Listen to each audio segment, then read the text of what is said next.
Se dice que una escuela vacía es uno de los lugares más silenciosos que existen.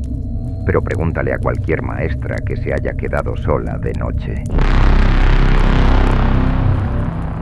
Buenas noches a todos. Soy su narrador en esta estación macabra y estoy aquí para ayudarles a no dormir esta noche con estas historias de terror sobre lo que realmente sucede en las aulas cuando se apagan las luces. Y los únicos que quedan son los maestros y aquello que nunca se graduó. Antes de empezar, asegúrense de suscribirse al canal y darle me gusta a este video. Y ya que están por aquí, me encantaría saber desde dónde me están viendo y qué hora es por allá. Así que déjenlo en los comentarios, pónganse cómodos, apaguen las luces. El video ya va a comenzar.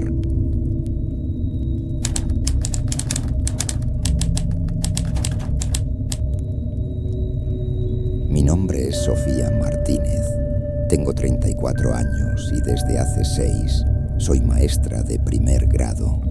Mi vocación es enseñar a los más pequeños, ver sus rostros iluminarse cuando aprenden a leer, cuando descubren los números. Es un trabajo que amo, pero lo que voy a contarles me hizo cuestionar todo, incluso mi propia cordura. Esto que les voy a contar me cambió la vida por completo. Hace 3 años conseguí un puesto en la escuela primaria Benito Juárez, una institución pública con una gran reputación en el corazón de Coyoacán, en la Ciudad de México. Para los que no conocen, Coyoacán es una de las zonas más antiguas y hermosas de la ciudad, con calles empedradas, casonas coloniales y una atmósfera que parece detenida en el tiempo. La escuela no era la excepción. El edificio era una joya arquitectónica de más de un siglo de antigüedad, construido con esa piedra volcánica de color oscuro tan característica de la zona. Tenía patios interiores enormes, arcos de cantera y salones con techos altísimos y ventanales de madera que rechinaban con el viento. Era un lugar con historia, con alma. Nunca imaginé cuánto.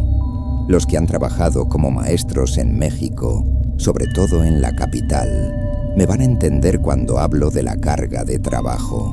Jornadas largas, grupos numerosos y una cantidad interminable de planeaciones y evaluaciones. Mi grupo tenía 32 niños, un verdadero desafío. Por eso, era común que me quedara hasta tarde, a veces hasta las 7 u 8 de la noche, preparando material, calificando tareas o decorando el salón para alguna festividad, como el Día de la Independencia o el Día de Muertos. Al principio, disfrutaba esa soledad. El silencio de la escuela vacía era una bendición después del bullicio de cientos de niños corriendo y gritando por los pasillos. Era mi momento de paz. El primer indicio de que algo no estaba bien fue sutil, casi imperceptible.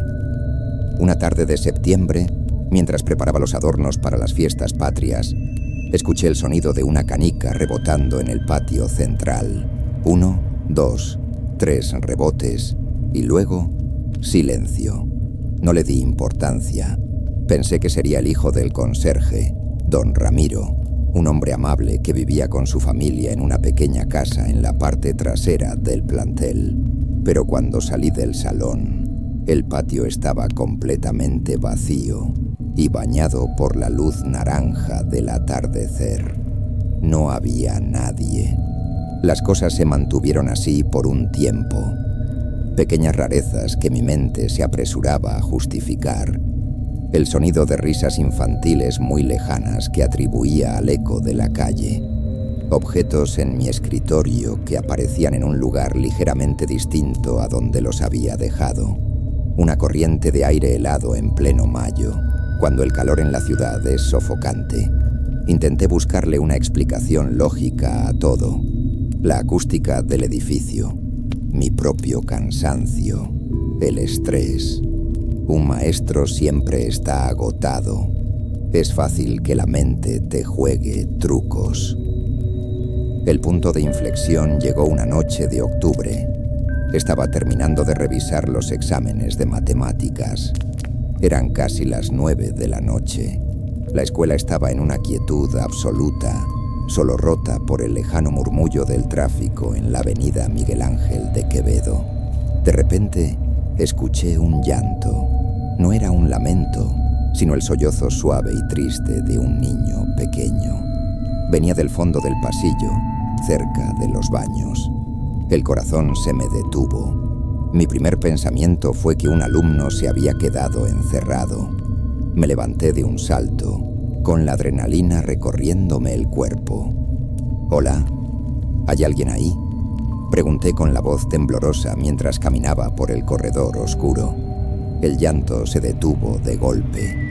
Encendí la luz del pasillo y revisé cada uno de los baños. Estaban vacíos. Revisé los salones cercanos, las bodegas, el auditorio. Nada.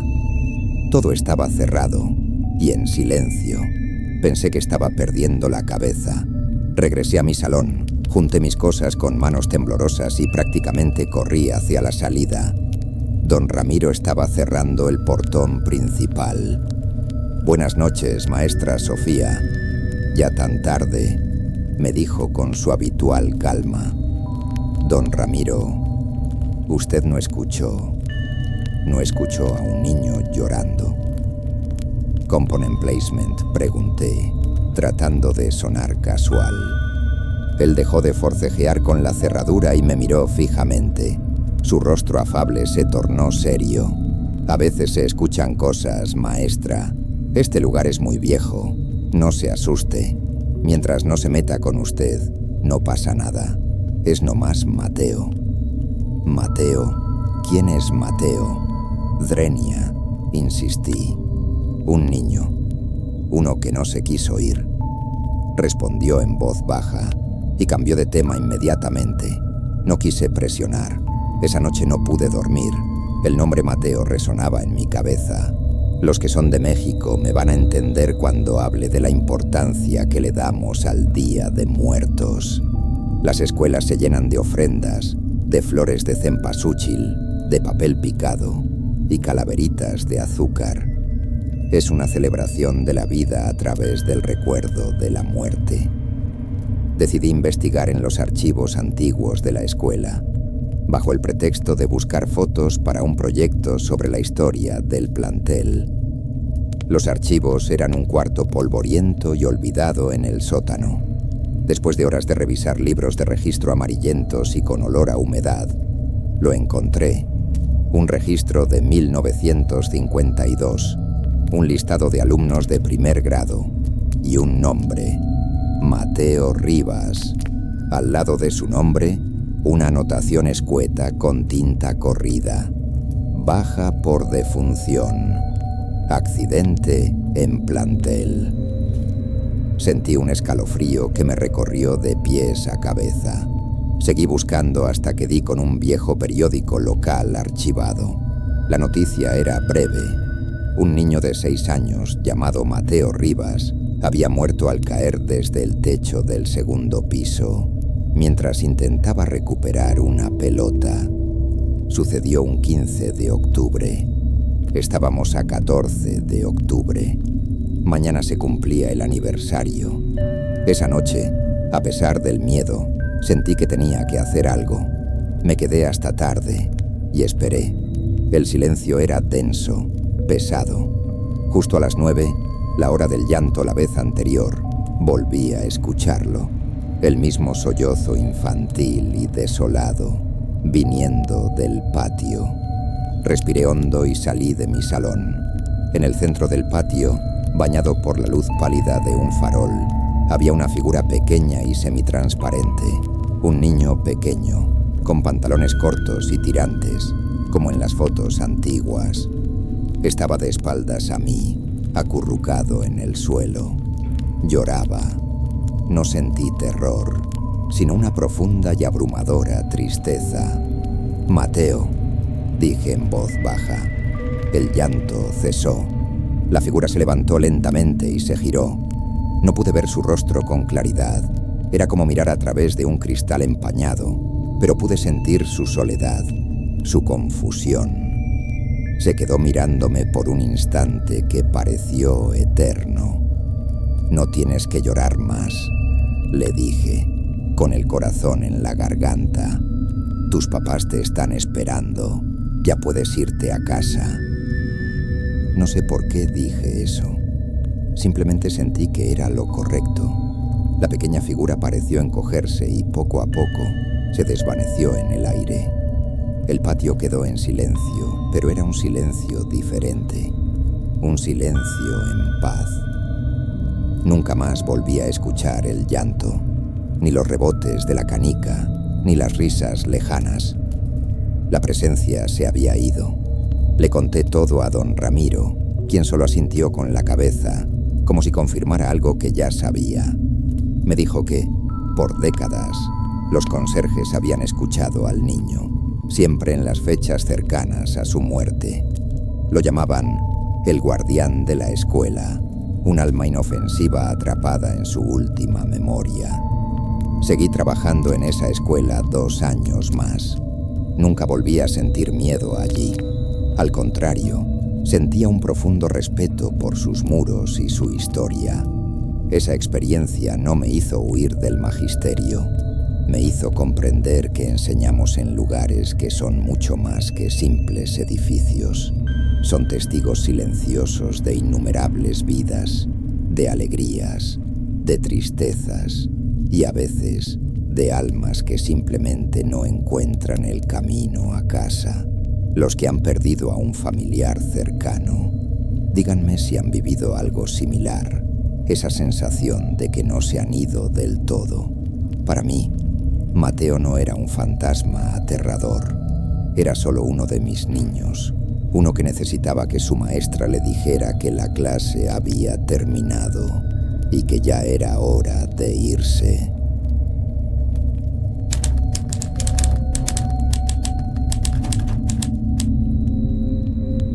Me llamo Catalina Rojas, tengo 42 años y soy profesora de artes plásticas. Mi mundo siempre ha sido uno de colores, formas y texturas. Soy una persona pragmática, con los pies en la tierra. Creo en lo que puedo ver y tocar. O al menos, así era yo antes de aceptar el trabajo en el Colegio República de Panamá, en el centro de Bogotá. Lo que viví allí me enseñó que hay texturas que no se pueden tocar y colores que solo se ven con los ojos cerrados por el miedo. Bogotá, para quienes la conocen, es una ciudad de contrastes, moderna y caótica, pero con un corazón antiguo que late con fuerza en el barrio de La Candelaria. Allí estaba mi escuela, un edificio colonial de casi 200 años, con paredes de un grosor absurdo, patios internos llenos de geranios y balcones de madera oscura que crujían con el viento helado que baja de los cerros. Si alguna vez han estado en Bogotá, sabrán que el frío y la lluvia son parte del día a día. A veces, sin embargo, ese frío se siente diferente, más personal. Mi salón de clases era mi santuario. Estaba en el segundo piso, en un ala del edificio que era claramente más antigua y menos transitada. Era un espacio amplio, con un piso de madera que se quejaba con cada paso y un olor permanente a trementina, arcilla y óleo. Los primeros meses fueron completamente normales. Disfrutaba de mi rutina, del caos creativo de mis estudiantes y de la solemnidad del edificio al final de la jornada. Me encantaba quedarme hasta tarde, organizando materiales, preparando las clases del día siguiente, con música sonando en un pequeño altavoz. Espera, se pone peor. Todo comenzó con pequeñeces. Un pincel que yo juraba haber dejado en la mesa de los solventes aparecía limpio en el bote del agua. Manchas de pintura fresca en el suelo por la mañana, como si alguien hubiera estado trabajando durante la noche. Al principio, no le di importancia. Con más de 20 adolescentes entrando y saliendo de mi salón cada día, el desorden era la norma. Me culpé a mí misma, a mi mala memoria, a algún estudiante bromista, pero las bromas comenzaron a cambiar. Un día, dejé un bodegón que estaba pintando como demostración sobre mi caballete, cubierto con una tela. Al día siguiente, la tela estaba en el suelo y en el lienzo, sobre mi pintura casi terminada, había una única y delgada línea negra, trazada con una precisión que no correspondía a un simple acto de vandalismo. Era deliberada. Sentí una punzada de ira y frustración. Interrogué a mis clases, pero todos negaron saber algo. Sus rostros mostraban genuina confusión. Lo que pasó después me dejó sin palabras. Comencé a escuchar ruidos, no los crujidos normales de un edificio viejo, sino un sonido rítmico, como de algo siendo arrastrado, que venía del cuarto de materiales, una pequeña habitación sin ventanas al fondo de mi salón. Cada vez que me acercaba a la puerta para escuchar mejor, el sonido se detenía abruptamente.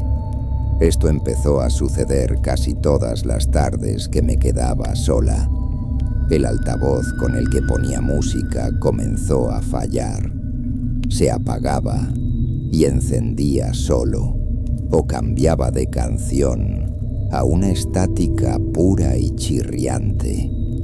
Una tarde, mientras organizaba la estantería del cuarto de materiales, noté algo extraño en la pared del fondo. Detrás de una pila de cartones viejos, la pared no era de ladrillo como las demás, sino de un revoque más nuevo y de textura diferente. Al golpearla suavemente, sonó hueca. La curiosidad me pudo más que el miedo incipiente. Los que han trabajado en edificios antiguos, en cualquier parte de Latinoamérica, cuéntenme si han sentido esa presencia que parece habitar en los muros, esa sensación de que el edificio mismo te observa. Al día siguiente traje un martillo y un cincel de mi casa. Esperé a que la escuela estuviera completamente vacía. Solo se escuchaba la llovizna golpeando los cristales de los ventanales. Con el corazón latiéndome con fuerza, empecé a picar el revoque. Se desmoronó con una facilidad sorprendente, revelando un contorno de madera oscura. Era una puerta que había sido sellada y escondida. Me tomó casi una hora de trabajo forzarla. La madera estaba hinchada por la humedad y no tenía manija. Cuando finalmente cedió con un gemido agónico, una ráfaga de aire viciado y con un profundo olor a polvo y encierro, salió de la oscuridad. Adentro había un cubículo diminuto, no más grande que un armario. En el suelo había una pequeña caja de madera. Nada más. La abrí con manos temblorosas. Contenía objetos personales muy antiguos, un trompo de madera, un cuaderno con caligrafía infantil casi ilegible, un silbato de metal oxidado y una fotografía en blanco y negro de un niño de unos 8 años, con ojos muy serios, vestido con un uniforme escolar de otra época. En el reverso de la foto, una sola palabra escrita a mano: Julián. Creí que había encontrado el origen del problema, el nombre del niño fantasma, como en las películas. Pero en realidad, solo lo había enfadado. Desde esa noche, la actividad se volvió hostil. Ya no eran travesuras. Las puertas del salón se cerraban de golpe. Las luces parpadeaban violentamente hasta que los bombillos se fundían. Un día, mientras estaba de espaldas a la clase explicando una técnica, un pesado busto de yeso que llevaba años en una repisa alta se precipitó al suelo, haciéndose añicos a centímetros de donde estaba una de mis alumnas. Nadie estaba cerca de él. La clase entera gritó. Ese fue mi límite. No podía contarle esto a la directora. Me habrían tomado por loca y probablemente me habrían despedido. Comencé a investigar por mi cuenta en los registros parroquiales del barrio. Descubrí que en la década de 1940, un niño llamado Julián sí había estudiado allí. Era huérfano y vivía en la escuela, ayudando al celador a cambio de techo y comida. Era conocido por ser callado y territorial. Los registros decían que había muerto de tuberculosis, pero las leyendas del barrio contaban otra historia, que unos estudiantes mayores lo habían encerrado en un cuarto de castigo como una broma pesada y que el celador no se dio cuenta hasta 2 días después. Para entonces, Julián ya había fallecido de un ataque de asma. El cuarto de castigo, el cubículo que yo había abierto. Entendí que Julián no era un alma en pena buscando ayuda, era un guardián. Consideraba ese salón y ese pequeño cuarto como su único hogar, su única propiedad en una vida de carencias. Yo, al abrir su puerta, había invadido su espacio y, peor aún, había expuesto sus tesoros. Los ruidos, los objetos movidos, no eran un llamado de auxilio, eran advertencias. No sabía qué hacer. No podía sellar la puerta de nuevo. Así que intenté algo diferente, algo que mi mente pragmática se rehusaba a aceptar. Una noche, antes de irme, dejé sobre la pequeña caja de madera una barra de tiza blanca nueva y un dulce de guayaba que había comprado en la calle. «Esto es para ti, Julián», dije al aire. «Perdón por entrar.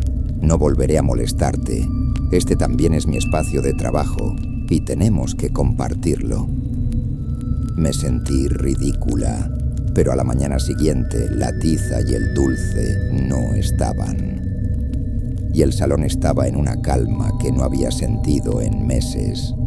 Desde entonces tenemos una tregua, Julián y yo.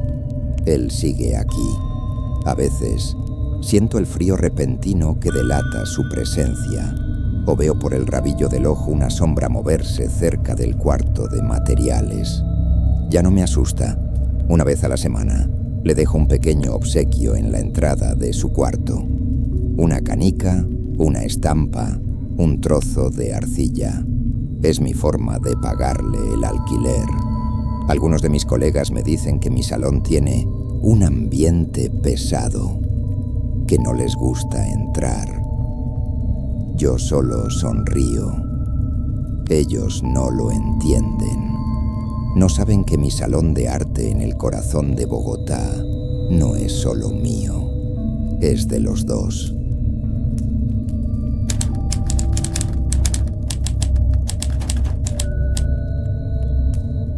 Mi nombre es Valeria Bianchi y soy profesora de historia. Nací y crecí en Buenos Aires, una ciudad que para mí es un museo viviente. Cada esquina, cada fachada, cada calle adoquinada parece susurrar historias del pasado. Siempre sentí una conexión profunda con eso. Como profesora, mi objetivo es hacer que mis alumnos sientan lo mismo, que entiendan que el pasado no es solo una colección de fechas en un libro, sino algo vivo que respira a nuestro alrededor. Nunca imaginé que llegaría a descubrir cuán literal podía ser esa afirmación. Hace 5 años, obtuve una plaza en una escuela secundaria del estado, en el barrio de San Telmo. El edificio era exactamente el tipo de lugar que alimenta el alma de un historiador. Una antigua casona de finales del siglo XIX, convertida en escuela en la década de los 50, conservaba sus techos de doble altura, los pisos de mosaico originales, una imponente escalera de mármol y ventanales que daban a un patio interior ahora usado para los recreos. Los que conocen San Telmo entenderán de qué hablo. Es un barrio donde el tiempo parece haberse detenido. Trabajar allí era un sueño. Mi salón de clases era el antiguo salón de baile de la casona. Era un espacio enorme, con restos de molduras doradas en el techo. y un ventanal curvo que ocupaba casi toda la pared exterior. Desde el primer día me sentí fascinada por el lugar. Podía casi imaginar las fiestas, la música, la gente vestida de gala. Era pura inspiración para mis clases. Pero la inspiración, poco a poco, comenzó a tomar una forma mucho más tangible. Todo empezó con el sonido. Al principio, era un murmullo casi imperceptible, algo que se colaba por debajo del ruido de mis 30 estudiantes adolescentes. Eran como fragmentos de conversaciones, a veces risas, el tintineo de copas de cristal. Lo más extraño es que los susurros no siempre parecían ser en español. A veces distinguía cadencias que me sonaban a italiano o a francés, un eco de las olas de inmigración que formaron esta ciudad. Lo atribuí a la acústica del lugar, a las ventanas abiertas, al bullicio del mercado de antigüedades los fines de semana. Mi cerebro, el cerebro de una historiadora, buscaba la explicación más racional. Pero los sonidos se hicieron más claros cuando me quedaba sola por las tardes, planificando mis clases. A veces, si me concentraba, podía escuchar los acordes lejanos de un piano tocando un vals, una melodía melancólica que se desvanecía tan pronto como intentaba identificar su origen. Luego llegaron los olores, ráfagas de perfume floral, denso y antiguo, o el aroma penetrante de un cigarro que impregnaba el aire por un instante para luego desaparecer por completo. Un colega, Facundo, un profesor de literatura que llevaba 20 años en la escuela, se rió cuando se lo comenté. «Ah, los fantasmas de San Telmo», dijo en tono de broma. «Este edificio ha visto de todo. No les hagas caso». Intenté seguir su consejo, pero era difícil ignorar algo que apelaba directamente a mis sentidos. El verdadero cambio, el punto en que la curiosidad se convirtió en un miedo helado, fue cuando empecé a ver cosas. No eran apariciones, nada tan definido. Eran más bien fallas en la realidad. Por el rabillo del ojo, veía el destello de la falda de un vestido largo pasando por la puerta. O al mirar mi reflejo en el cristal oscuro de la ventana, por una fracción de segundo, la imagen que me devolvía no era la de mi salón de clases desordenado, sino la de una habitación elegantemente amueblada, con candelabros y cortinas de terciopelo. Duraba menos que un parpadeo, lo suficiente para hacerme dudar de mi vista, de mi mente. Díganme en los comentarios si alguna vez han estado en un lugar que se siente cargado, un lugar donde el aire es pesado con recuerdos. Mi salón de clases se sentía así, pesado con una tristeza que yo no podía explicar. Esta historia la he contado muy pocas veces, porque la gente te mira con lástima, piensan que el estrés te está afectando. Pero lo que pasó una noche de julio, en pleno invierno, fue innegable. Me había quedado hasta muy tarde, preparando un acto para el 9 de julio, el día de la independencia de Argentina. La escuela estaba desierta y silenciosa. Solo se oía el silbido del viento en los marcos de las ventanas. Serían cerca de las 10 de la noche. Estaba sentada en mi escritorio, de espaldas al centro del salón. De repente, la tenue luz de mi lámpara comenzó a parpadear.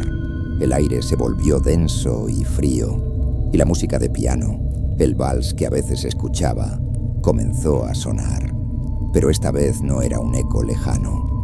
Sonaba como si el piano estuviera justo allí, en la esquina del salón. Me quedé paralizada, sin atreverme a girar. El miedo era una presión física en mi pecho. Lentamente me obligué a ponerme de pie y a darme la vuelta. Y lo vi. El salón ya no era mi salón. Los pupitres, el pizarrón, mis libros, todo había desaparecido. El espacio estaba lleno de gente. Hombres con bigotes cuidados y trajes negros.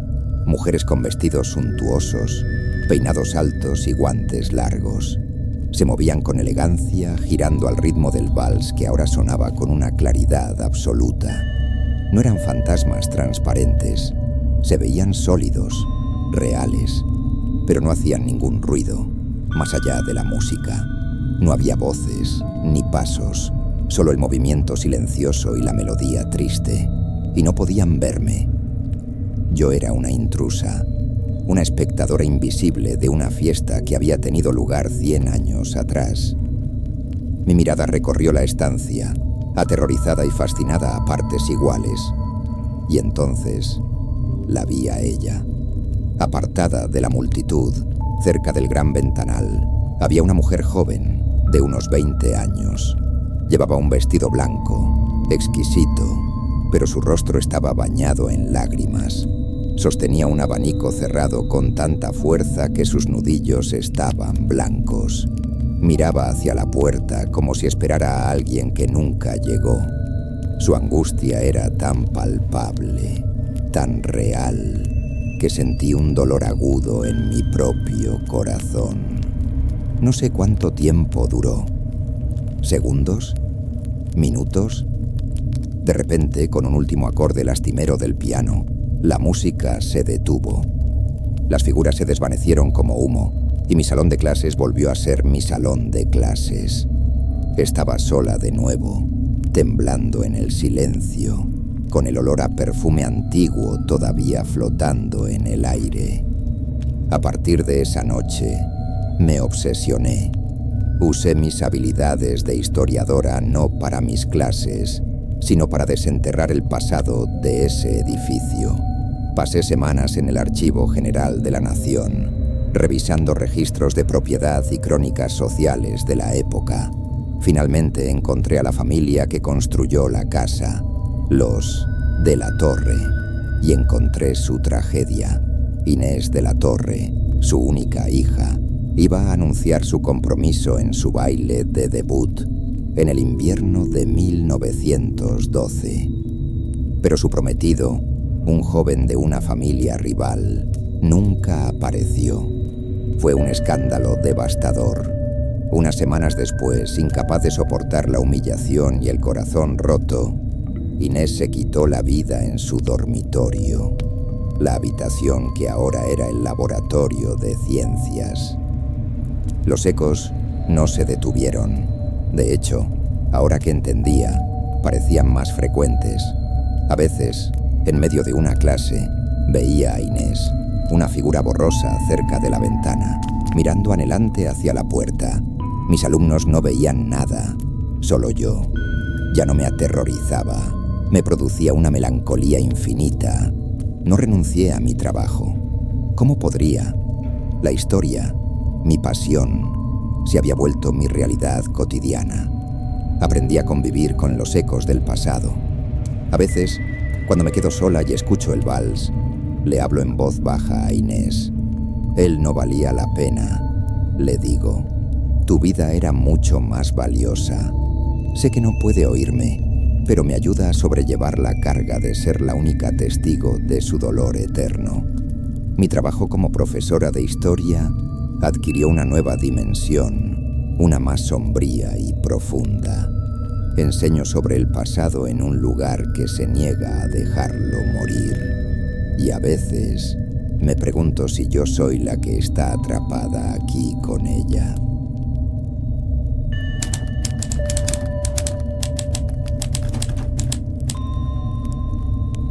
Mi nombre es Javiera Soto. Crecí en el caos de concreto de Santiago y me formé como profesora con la idea de que la educación era la herramienta más poderosa para cambiar el mundo. Cuando me titulé, llena de idealismo, acepté una plaza en una pequeña escuela rural en la región de Los Ríos, a unos 40 kilómetros de la ciudad de Valdivia. Cambié el ruido del tráfico por el sonido de la lluvia y los edificios grises por el verde infinito de los bosques. Pensé que había encontrado el paraíso, pero el paraíso a veces tiene dientes. La escuela era una construcción de madera de una sola planta, con un techo de zinc que convertía la lluvia incesante en una sinfonía constante. Tenía una sola sala de clases, donde yo enseñaba a 12 niños de diferentes edades, los que son del sur de Chile, de la zona de Valdivia o Chiloé. Me van a entender cuando digo que el bosque allí no es solo un conjunto de árboles, es una presencia. Los coigües, arrayanes y tepas forman un muro tan denso que la luz del sol apenas se filtra, creando una penumbra perpetua. El aire huele a tierra mojada y a descomposición, el olor de la vida y la muerte en un ciclo eterno. El bosque observa, respira y a veces reclama lo suyo.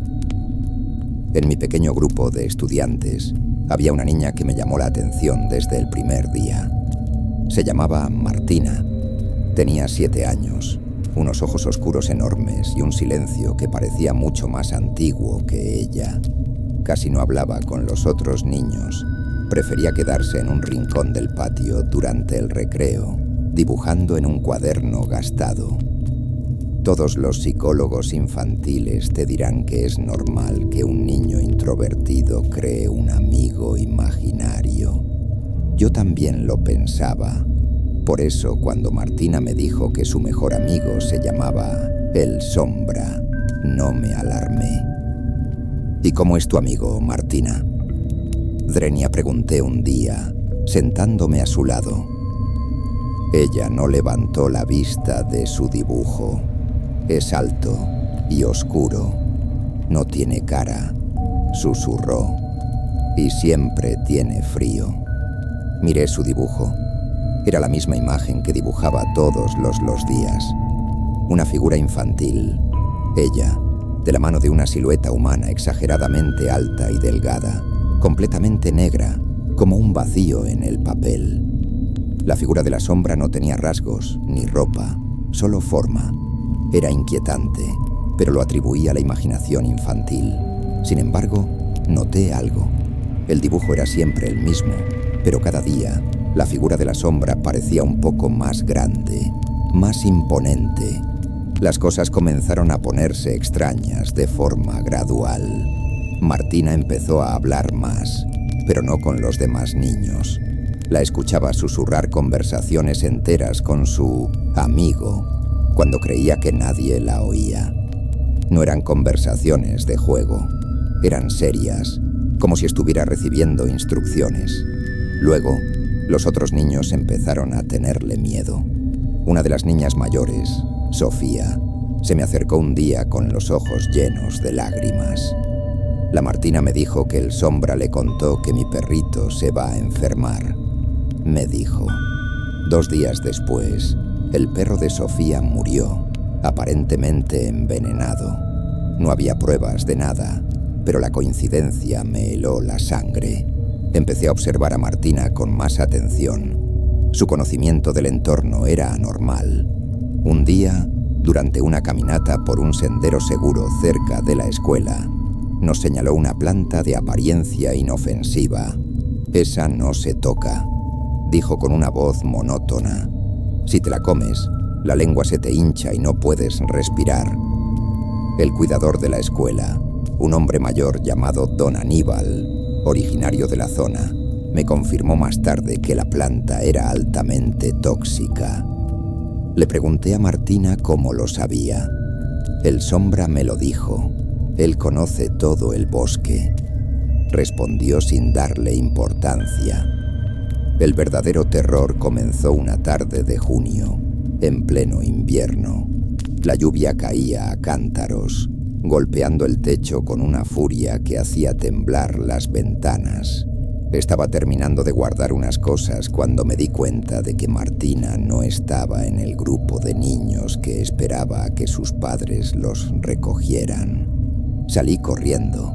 La busqué por toda la escuela, gritando su nombre. El pánico se apoderaba de mí.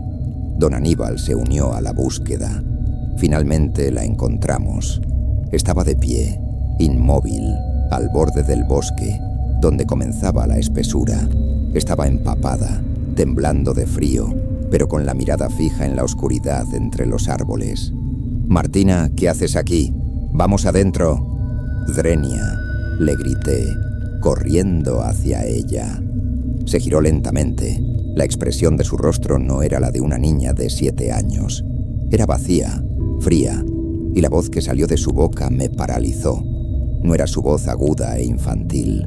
Era un susurro gutural, áspero, como el roce de hojas secas. Él quiere que entre. Dice que me va a mostrar dónde duermen las estrellas de agua.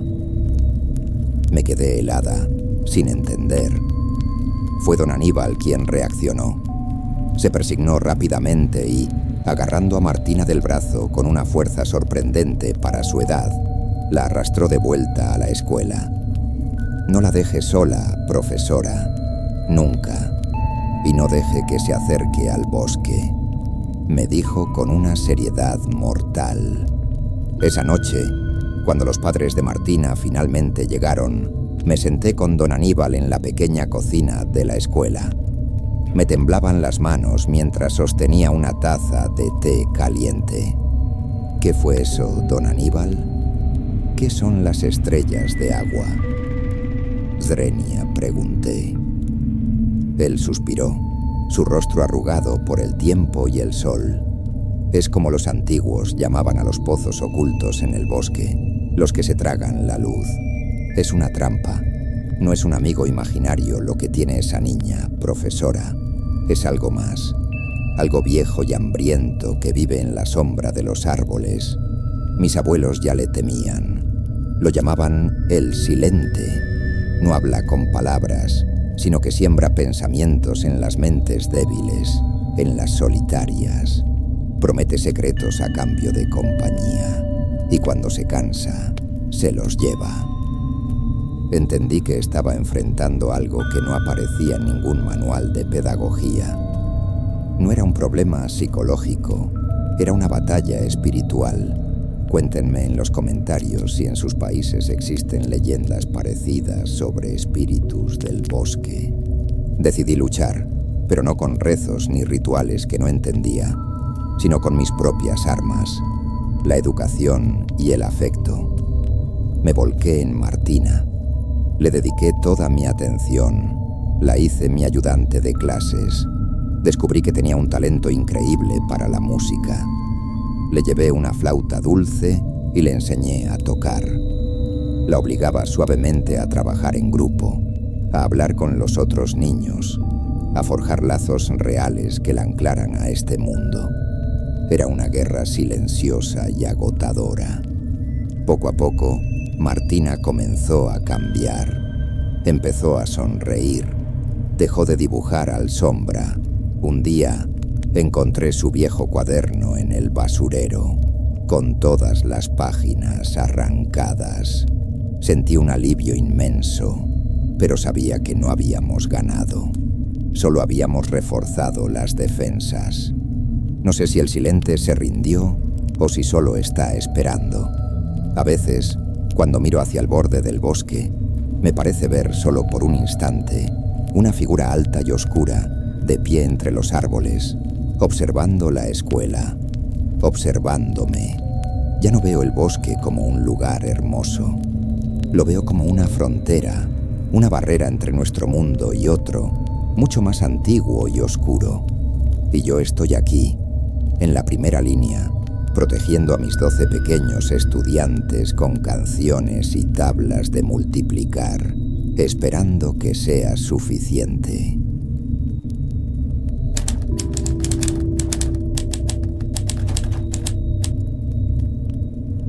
Esta historia la he contado muy pocas veces, no por miedo a que no me crean. A mis 70 años ya no me importa el juicio ajeno, sino porque lo que viví se siente sagrado, íntimo. Me llamo Beatriz Quispe. Durante 42 años fui profesora de primaria en el Colegio Nacional de Ciencias, aquí en mi amado Cusco. He visto pasar generaciones de niños por mis aulas. He visto la ciudad cambiar, pero los muros de mi escuela, esos muros ancestrales, siempre fueron mi única constante. Creí que conocía cada piedra, cada grieta. Estaba equivocada. No conocía su corazón. Mi escuela no es un edificio cualquiera. Los que son de Perú, y especialmente de la sierra como Cusco, entenderán lo que digo.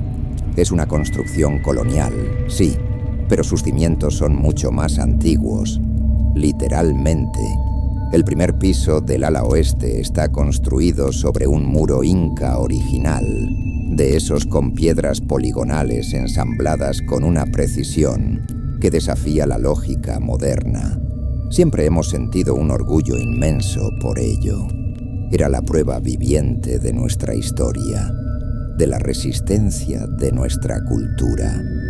En mis 42 años de servicio, siempre sentí una presencia en la escuela, pero nunca fue algo que me diera miedo.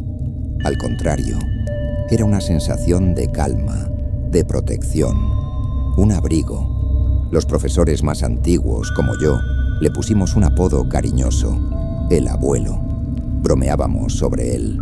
Si un niño se tropezaba en el patio y de alguna manera caía suavemente sin un rasguño, decíamos, el abuelo lo cuidó. Una vez, en los años 80, un cortocircuito inició un pequeño incendio en el laboratorio de química durante la noche. Al día siguiente, lo encontramos extinguido, con un charco de agua alrededor que nadie pudo explicar, pues la tubería más cercana estaba intacta. El abuelo no quería que se quemara su casa, dijo el conserje de entonces. Era nuestro guardián silencioso. Yo estaba a 2 años de mi jubilación cuando llegó la noticia. El Ministerio de Educación, en asociación con una corporación internacional, había aprobado un proyecto de modernización integral. El plan era demoler por completo el ala oeste, la más antigua, la del muro inca, para construir un gimnasio moderno con canchas de baloncesto y una piscina climatizada. Nos lo presentaron con diapositivas brillantes y sonrisas corporativas. Lo llamaron progreso. Para mí, fue una sentencia de muerte. ¿Cómo podían pensar en destruir un cimiento incaico para poner una piscina? Era una profanación. La presencia siempre nos había protegido, pero cuando llegaron los ingenieros con sus cascos blancos y sus teodolitos, la protección se convirtió en una amenaza. El cambio fue inmediato y aterrador. El ambiente de la escuela se enrareció. El aire se sentía pesado, cargado de una electricidad estática que erizaba la piel. Las puertas de las oficinas, que siempre habían sido dóciles, se cerraban de golpe con una violencia increíble, justo cuando pasaban los arquitectos. Los planos del proyecto, dejados sobre una mesa en la dirección bajo llave, aparecían por la mañana en el patio, rasgados y cubiertos de tierra húmeda. Los fenómenos se intensificaron. Una tarde, el equipo de geólogos estaba realizando mediciones en el patio, cerca del muro inca. De la nada un viento helado y arremolinado se formó exclusivamente sobre ellos. El cielo azul se oscureció en ese único punto y una granizada violenta, con trozos de hielo del tamaño de una nuez, los obligó a refugiarse, mientras a 10 metros de distancia el sol seguía brillando. Se fueron y no volvieron. Comencé a tener pesadillas. No veía monstruos, sino la piedra. Soñaba que era parte del muro. Sentía la presión de los siglos, el frío de la tierra. Escuchaba cánticos en quechua, el olor a hoja de coca y a chicha sagrada. Sentía una ira inmensa, una pena profunda y una fuerza telúrica que emanaba de las profundidades. Despertaba con el corazón latiendo desbocado, entendiendo que el abuelo no era el espíritu de una persona, era algo más, el espíritu del lugar mismo, un Apu menor, quizás, o una huaca, un lugar sagrado atado a su propósito. Quiero que me cuenten si creen que los espíritus o las energías pueden proteger un lugar. Yo, Hasta ese momento, solo lo sentía. Ahora lo sabía. La corporación era persistente. Despidieron a los geólogos locales y trajeron un equipo de extranjeros, junto con la primera pieza de maquinaria pesada. Una excavadora amarilla que parecía un insecto monstruoso y profano en nuestro patio colonial. La estacionaron a unos 20 metros del muro, lista para empezar la demolición al día siguiente. Esa noche no pude irme a casa. Sentía que si dejaba la escuela la estaba abandonando a su suerte. Me quedé en mi salón de clases, a oscuras, mirando por la ventana hacia el patio, hacia la bestia amarilla que esperaba para devorar nuestra historia. Alrededor de la medianoche, todo comenzó. Un zumbido grave y profundo empezó a vibrar a través del suelo. No era el ruido de un motor, era un sonido que se sentía en los huesos, en los dientes. El suelo de mi salón empezó a temblar suavemente. Las tizas en el borde del pizarrón vibraban y caían una a una. Miré hacia el patio. El muro inca parecía respirar. Las uniones entre las piedras perfectas se iluminaron con una tenue luz azulada, como venas de energía pura. El temblor se intensificó. Ya no era suave, era un sacudón violento, localizado. Los libros caían de mis estantes. El epicentro no estaba en la falla de Nazca, estaba en nuestro patio. La excavadora empezó a sacudirse violentamente, sus brazos metálicos chocando contra sí mismos con un estruendo espantoso.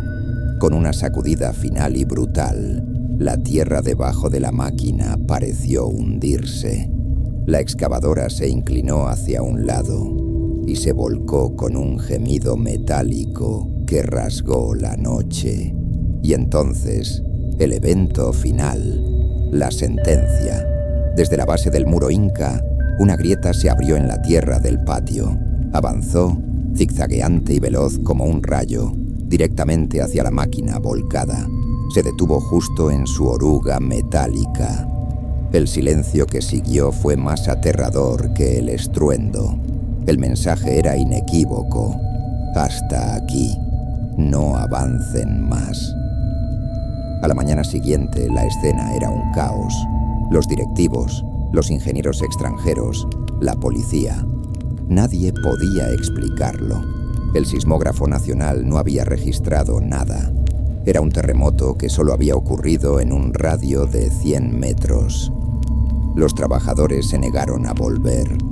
La historia del terremoto fantasma se regó por todo Cusco. La corporación, enfrentando un desastre de relaciones públicas y una superstición local que no podían combatir, se retiró del proyecto silenciosamente una semana después.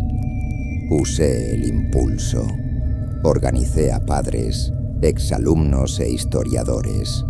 Con la prueba innegable de que algo extraordinario había sucedido, logramos que el Instituto Nacional de Cultura declarara a la escuela como patrimonio histórico intangible, protegiéndola de cualquier futura modernización. Me jubilé ese año, como estaba planeado. Mi última tarde en la escuela, me paré sola en el patio, frente al muro inca. Puse mi mano sobre la piedra fría y pulida.